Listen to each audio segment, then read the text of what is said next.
El siguiente segmento tiene contenido o opinión. La entrevista en A Primera Hora. Analizamos los hechos del momento junto a sus protagonistas. Muy bien, 7:17 en la mañana. Gracias por la sintonía. En la parte final de la entrevista con David Chávez hablábamos sobre el papel de la Asamblea Nacional. Esta semana la Asamblea tiene un rol superlativo. Hay mucha expectativa por lo que puede resolver la Asamblea en función de la finalización de los plazos este sábado 16 de mayo para el pronunciamiento de la legislatura sobre los dos proyectos de urgencia en materia económica que envió el presidente de la República. El uno, la Ley de Ordenamiento de las Finanzas Públicas, cuyo segundo debate inició ayer, pero extrañamente la sesión, se terminó luego de la lectura del informe. La sesión había sido convocada para las 5 de la tarde, leyeron el informe y luego la suspendieron para hoy a las 8 de la mañana. Llamó la atención porque ayer mismo se pudo haber agotado parte del debate, sin embargo esto no ocurrió, se ha convocado para esta mañana y esta tarde a las 15 horas, está convocada la sesión para el segundo definitivo debate de la Ley de Apoyo Humanitario. Algunas personas me han preguntado en estas horas si yo creo que va a haber los votos para aprobar ambas iniciativas y créanme, no tengo claridad sobre eso. Le voy a preguntar a Elizabeth Cabezas, que nos acompaña en esta mañana. Ella es asambleísta de Alianza País y además integra la Comisión Legislativa de Desarrollo Económico que preparó el informe para segundo debate del proyecto de ley de apoyo humanitario. Le doy el buenos días y le pregunto a la legisladora Elizabeth Cabezas si Alianza País va a votar a favor de esta ley, si los 38 votos de Alianza País son seguros para aprobar las dos leyes económicas del gobierno o en el camino podría haber algún tipo de incertidumbre al respecto. Bienvenida, buenos días. Muchísimas gracias, Fabricio. Buenos días. Un saludo cordial a usted y a todos quienes están escuchando Radio Majestad a esta hora.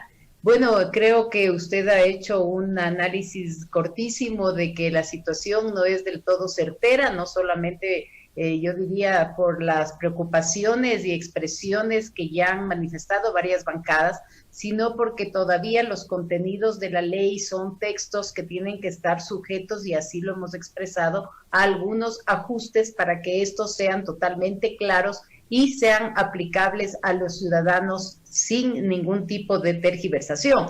De hecho, en la ley de apoyo humanitario, que hoy en la tarde se inicia el debate, tenemos todavía varias observaciones que se hicieron durante el transcurso del debate, como es el caso fundamental del rol del SRI y de la gestión de cobro, que realmente a mí me ha parecido necesario rescatarla y ponerla nuevamente en la ley cuando eso es una obligación del SRI de hacer la gestión de cobranza de las deudas declaradas en firme. Sin embargo, ha habido el interés de algunos asambleístas de ratificar esto por las altas deudas que el SRI aún mantiene en su cartera y que no se han realizado las gestiones de cobro efectivas para así realizarlo. En todo caso, mire, es una ley complicada, es una ley compleja, el tema de las contribuciones ha sido cuestionado por varias bancadas, sin embargo, definitivamente creemos que el momento complejo que vive el país obliga a que este rato la Asamblea también dé una respuesta.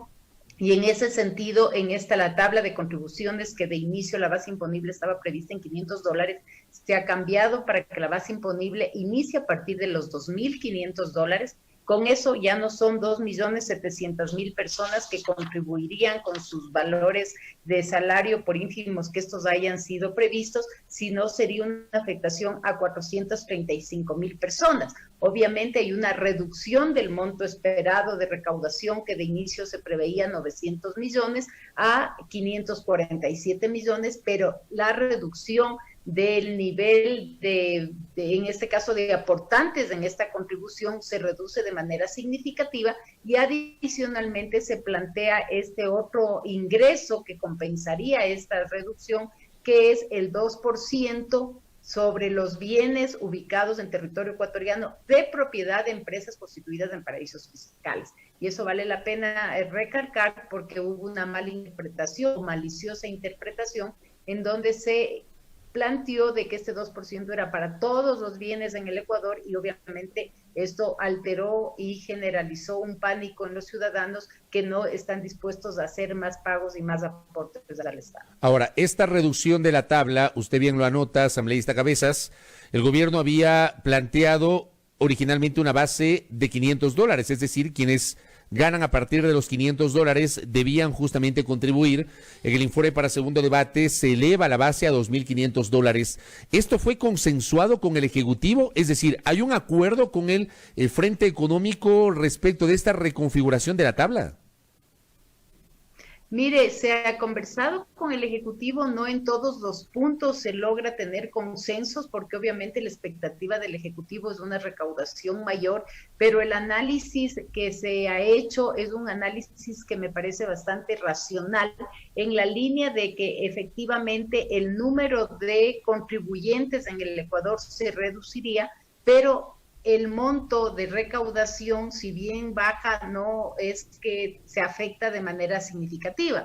Son 547 millones con 435,000 aportantes. Antes la expectativa era de 900 millones con 2.232.000 aportantes. O sea, realmente la cantidad de ciudadanos que se liberan de esta contribución es significativa. Si es que a esto le sumamos de esta otra fuente de aportes, que sería esta contribución del 2%, equilibra el monto que el Estado pensaba recaudar de 1.400.000, de 1.400 millones aproximadamente por esta ley de apoyo humanitario, y con eso pues obviamente nosotros lo que hacemos es cumplir con esta expectativa de recaudación, más allá de que en la ley también se han incorporado otros artículos que no tienen que ver con temas recaudatorios, sino más bien que tienen que ver con tema de facilidades al ciudadano en cuanto a las obligaciones que estos tienen, sean con instituciones financieras y tarjetas de crédito, que han sido justamente iniciativas desde una propuesta de ley que yo planteé a la Asamblea Nacional. Acá, por ejemplo, un oyente me hace una reflexión que se la traslado a nuestra invitada, Elizabeth Cabezas.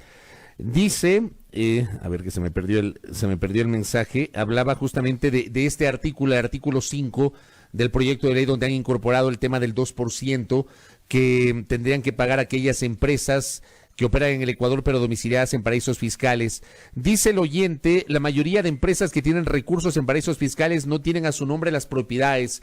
¿Es así como plantea el oyente, asambleísta?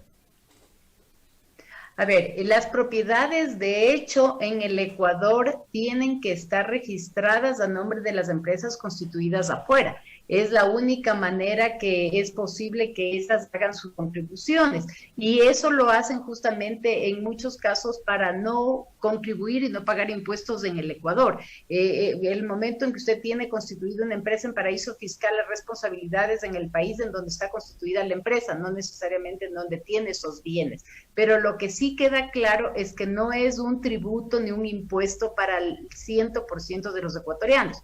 De las 120,000 empresas que existen registradas, 470 nada más tienen esta característica de estar constituidas afuera. Por lo tanto, el impacto es un impacto bastante reducido, y sobre todo a aquellas empresas que no están aportando al país en donde tienen el activo registrado. Entonces, es una medida de compensación, y que es una medida que ayudará, pues obviamente, en una recaudación también que suma en esta necesidad de liquidez que tiene el país.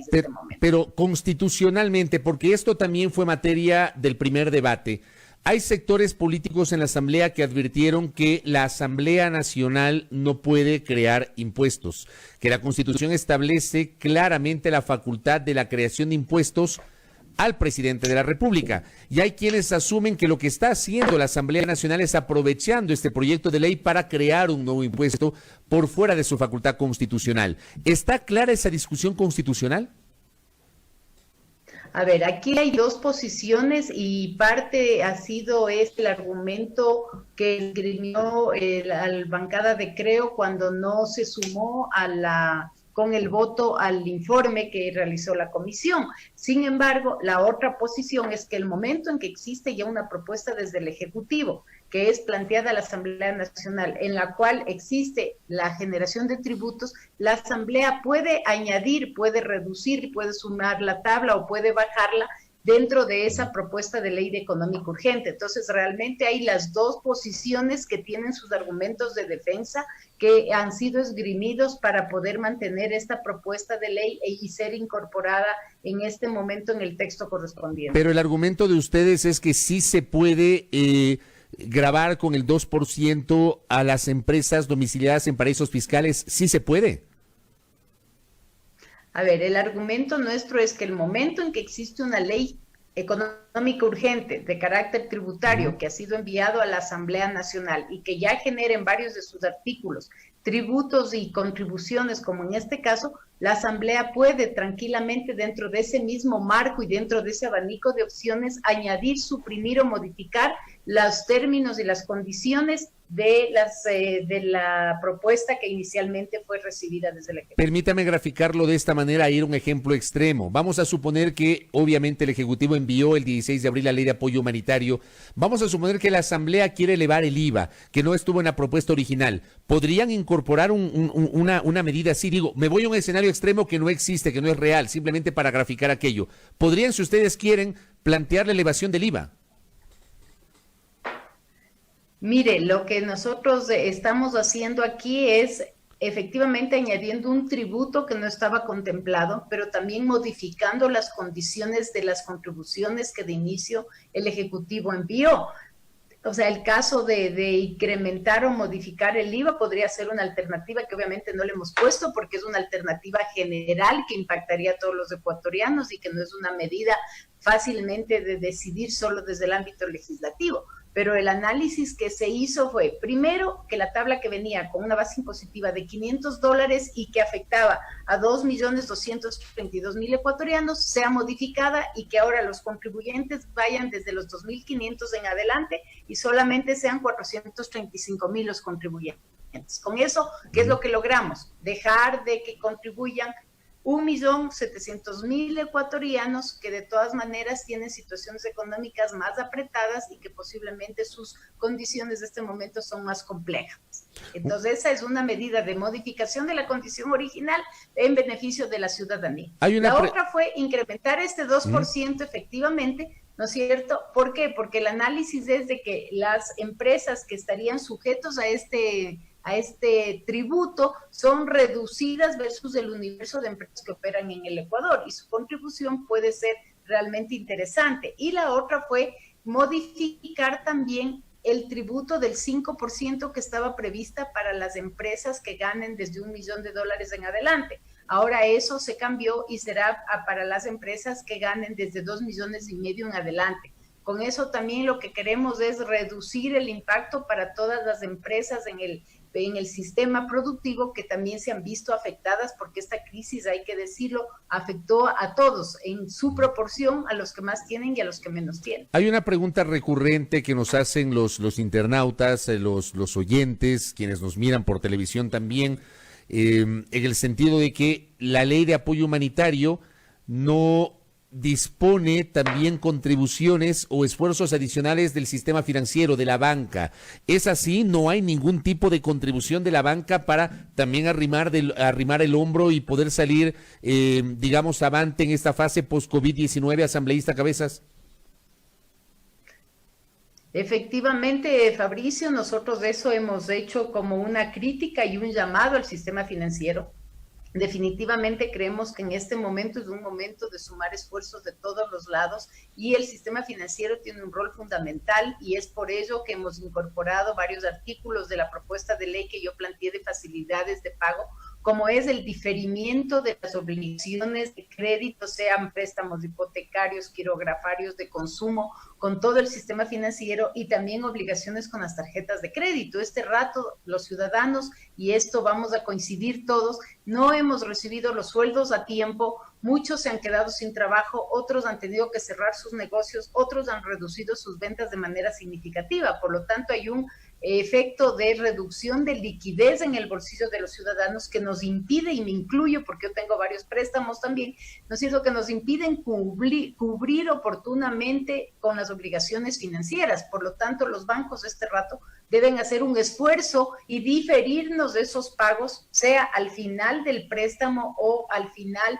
del año que decurre y pagarlo en el primer trimestre o el primer semestre del próximo año, de tal manera de cumplir con esas obligaciones crediticias. Igualmente, lo que se planteó es que la reestructuración, y esto hay un artículo completo en la ley de apoyo humanitario, que las reestructuraciones de préstamos y la inyección de nuevos créditos al sistema productivo sean a una tasa de un dígito. Definitivamente las tasas de interés del 17 y 20% no son tasas reales para una economía tan compleja como la ecuatoriana. Miremos otros países que, bueno, no son comparativos, pero en Estados Unidos la tasa de interés está en el 0%. Entonces hay que sacrificar los niveles de utilidad. Definitivamente el país y el mundo es uno antes del COVID-19 y será otro después del COVID-19, y lo que nos queda es ajustar las economías a los niveles que este momento son necesarios y son posibles mantener una cierta actividad. Claro, pero yo le preguntaba no tanto, digamos, esos esfuerzos que podría hacer la banca para flexibilizar algunas condiciones con los clientes, que lamentablemente no ha sido, digamos, un tema común de todos los bancos. Hay ciertos bancos que han adoptado determinadas políticas y otros no.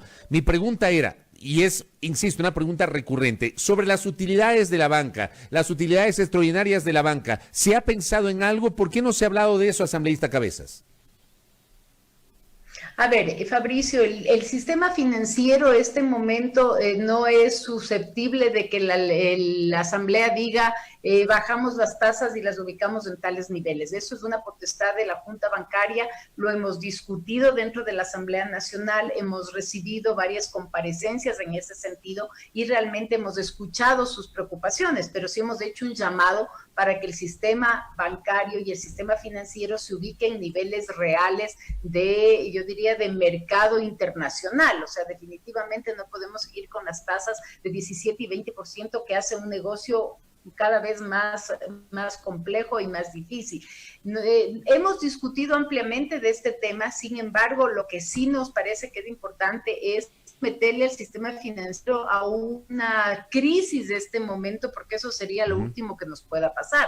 Recordemos que en los años 1999 y 2000, la gran crisis que tuvo el país fue por un colapso del sistema financiero. Este momento tenemos crisis del sistema sanitario, crisis económica, crisis social, y lo menos que nos podría pasar es que los bancos también entren en crisis por situaciones que no estén dentro. Coincidimos que es importante de que los bancos también hagan un esfuerzo y mejoren sus tasas de interés para que obviamente el sistema productivo pueda dinamizarse con unos costos más asequibles y de una manera mucho más saludable y más sana. Asambleísta Cabezas, quiero retomar la primera pregunta que yo le hacía. Se entiende que son 38 legisladores de Alianza País. Los 38 están unidos para tener una posición orgánica como bancada y apoyar o no la aprobación de este proyecto de ley, o todavía hay una discusión a la interna, es decir, no hay garantías de que el bloque vote con una posición unificada cuando ocurra justamente la decisión que tome la Asamblea en torno a las leyes económicas urgentes, sobre todo la de apoyo humanitario, que viene a ser la más controvertida y la que mayor preocupación ha generado.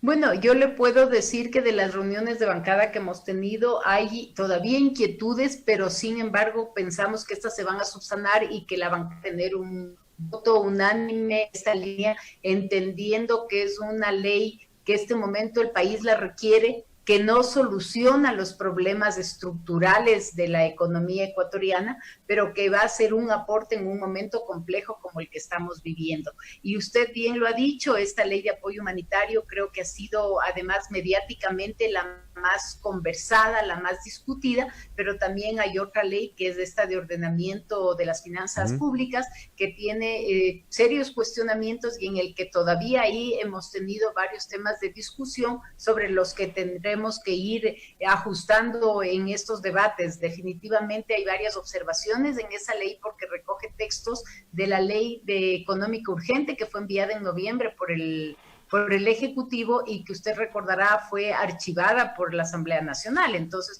tenemos algunos puntos en donde definitivamente la comisión ya ajustó varios textos, pero que tendrá propuestas todavía durante el debate de la Asamblea. Asambleísta Cabezas, ¿la bancada de Alianza País sigue siendo una bancada de gobierno? ¿Se la puede llamar así o no? Mire, la bancada de Alianza País ha actuado, yo diría, en concordancia de apoyo a ciertas acciones del Ejecutivo, a pesar de que no hemos sido parte en la construcción de estas decisiones, y eso lo hemos expresado.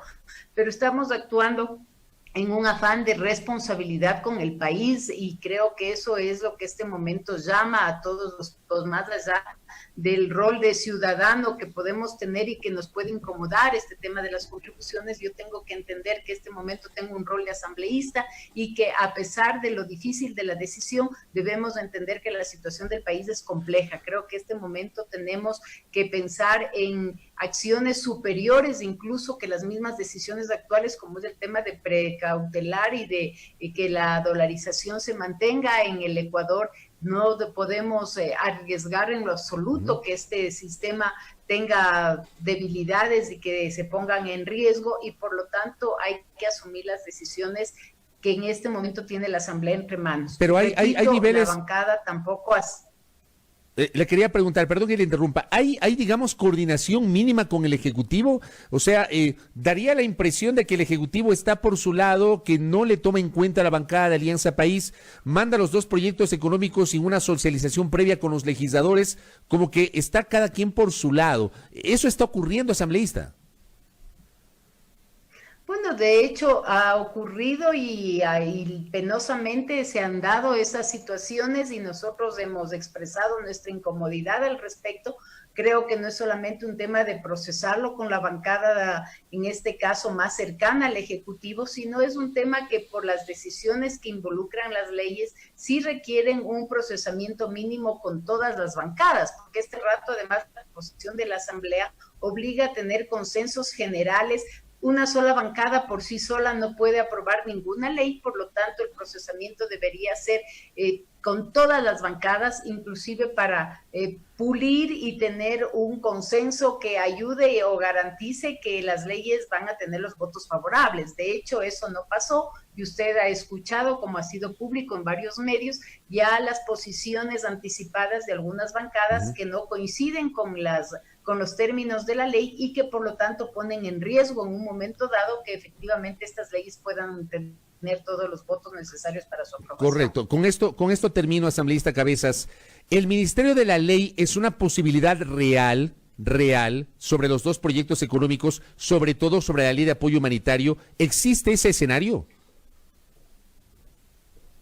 Bueno, este momento ya no, porque tenemos informes aprobados en la comisión, textos alternativos que están siendo debatidos y que sobre eso, pues obviamente esperamos, y yo creo que esa fue la principal motivación de las comisiones, no permitir que los textos pasen por el Ministerio de la Ley, sino que existan textos alternativos que, si bien pueden ser perfectibles en el debate, ¿no es cierto?, permitan ampliar ese debate y que sean los 137 asambleístas los que puedan opinar sobre dichos textos y no se quede en el seno de las comisiones.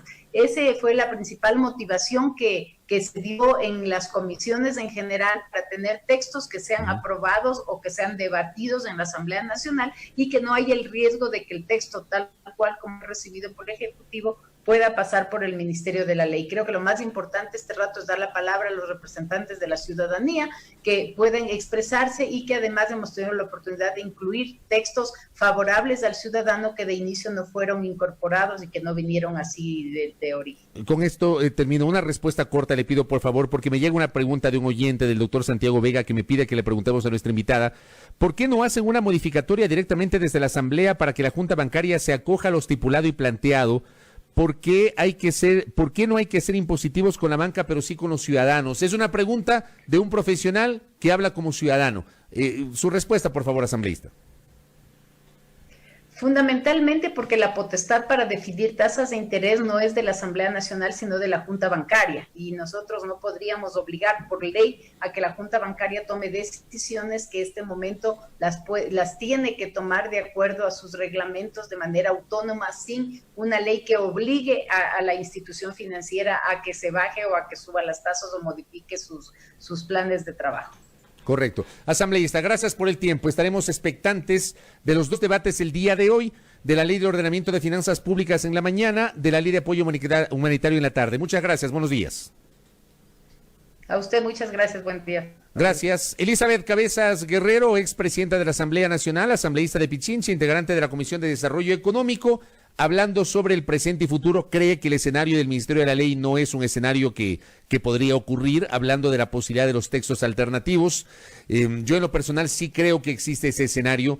Créanme, de lo que he podido indagar con algunos legisladores y de las propias entrevistas que hemos tenido en las últimas 2 semanas, incluyendo esta, no veo ambiente, digamos, concreto para garantizar esos 70 votos. Pero esto termina siendo política y mañana o pasado cualquier cosa puede suceder. Por ahora no hay claridad sobre los 70 votos para poder aprobar o eventualmente negar y archivar los proyectos de urgencia en materia económica. Por eso sostengo que el escenario del Ministerio de la Ley es un escenario probable, posible, no el único escenario, pero podría ocurrir si es que no hay votos y no hay una decisión de la Asamblea Nacional. 7:42 en la primera hora por Majestad Radio.